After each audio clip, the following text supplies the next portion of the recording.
I am honored to be with you and even more honored to represent the students of the Dallas Independent School District. My name is Anthony Galo and I graduated last year from Hillcrest High School. Before I begin, I would like to give a shout out to all of the staff at the various schools I attended throughout my career here in Dallas ISD. It starts with Dandy Rogers Elementary,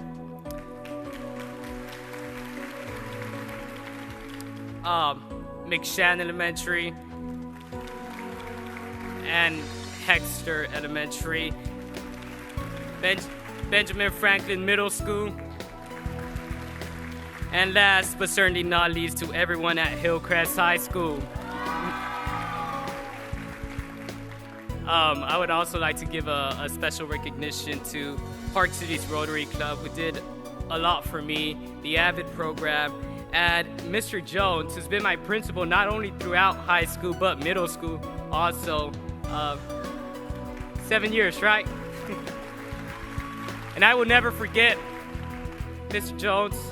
I won't make issues for myself that I don't have to have. I've said this before, public speaking was never really on my agenda.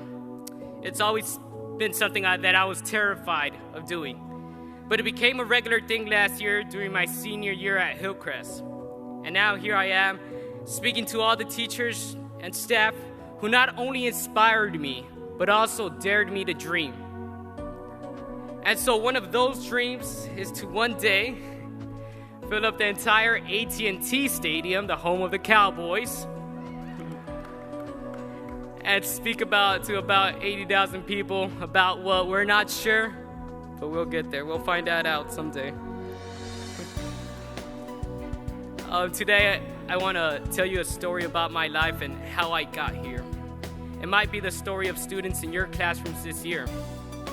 My mother is from Honduras and my father is from Mexico. They both came here to the United States seeking a better life. My brother and I were born in Los Angeles. Our life in California wasn't the best. We lived with relatives because we couldn't afford to live on our own. And as the years passed, my father became more violent toward my mother and us. He would pick fights with my mom. He had a drug and alcohol addiction and was in and out of jail for years. I remember when either my older brother or I tried to stop his rage against our mother, he would also hit us. But my mom was afraid to turn him in for domestic violence because she was afraid that she might be deported and lose us. My mom, brother, and I escaped that life by moving here to Dallas. But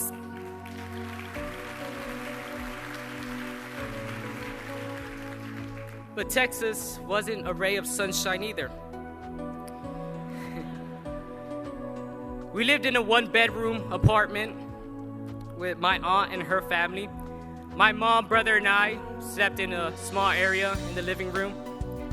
I remember my mom leaving the apartment every night to get to the American Airlines Center where she worked as a custodian.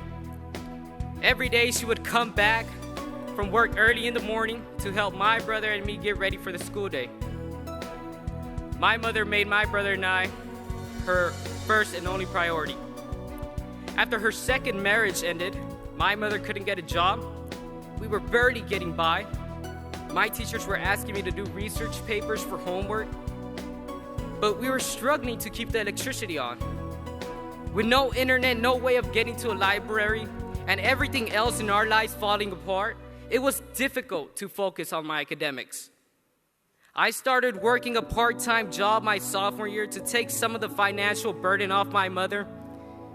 I thought working more hours was a way out of poverty, but it was only a short-term solution. I obviously wasn't putting my education first. But thanks to the people in my school, I began to see that what I truly wanted, my real goal in life, was a long-term solution to end the cycle of poverty and kick off success not only for myself, but for my children and their children and the generations to follow.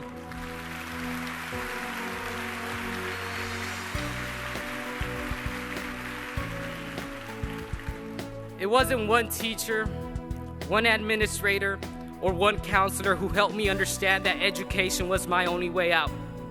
It was my avid teacher who helped me realize there was hope in my future. It was that counselor who shared her background with us and gave us the advice I was seeking. It was the emotional story of a teacher who fought cancer but still went to work every single day to share her knowledge, who inspired me. It was a man who swept the floors and cleaned the tables, who told me to never give up. It was an ASP advisor who made me believe that the opportunities are endless. It was everyone with whom I had crossed paths. Dallas ISD, you gave me something that is priceless. When there was despair, you gave me hope. When there is doubt, you gave me faith. When there is darkness, you gave me light. And I can't thank you enough.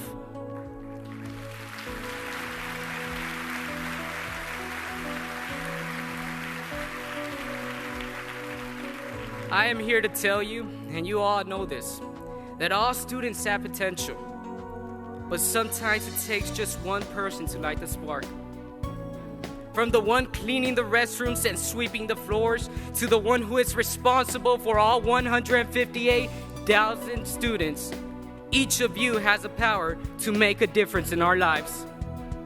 And that is the truth. And I am the proof. Dallas ISD, with your help and the resources you have provided me, I was able to become the senior class president at Hillcrest High School and also the president to a community service club, Interact Club, that taught me leadership skills that I never thought I could master, and be the first in my family to attend a 4-year university.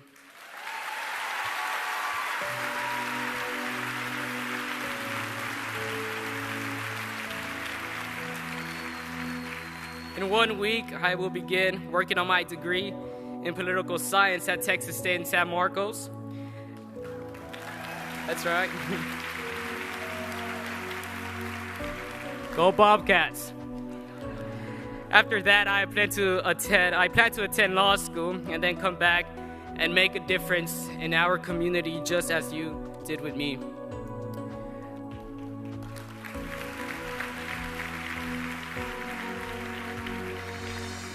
I want to leave here today with my thanks and with the knowledge that every one of you makes a difference. When you start the new school year in a few days, remember that as students, our time is now.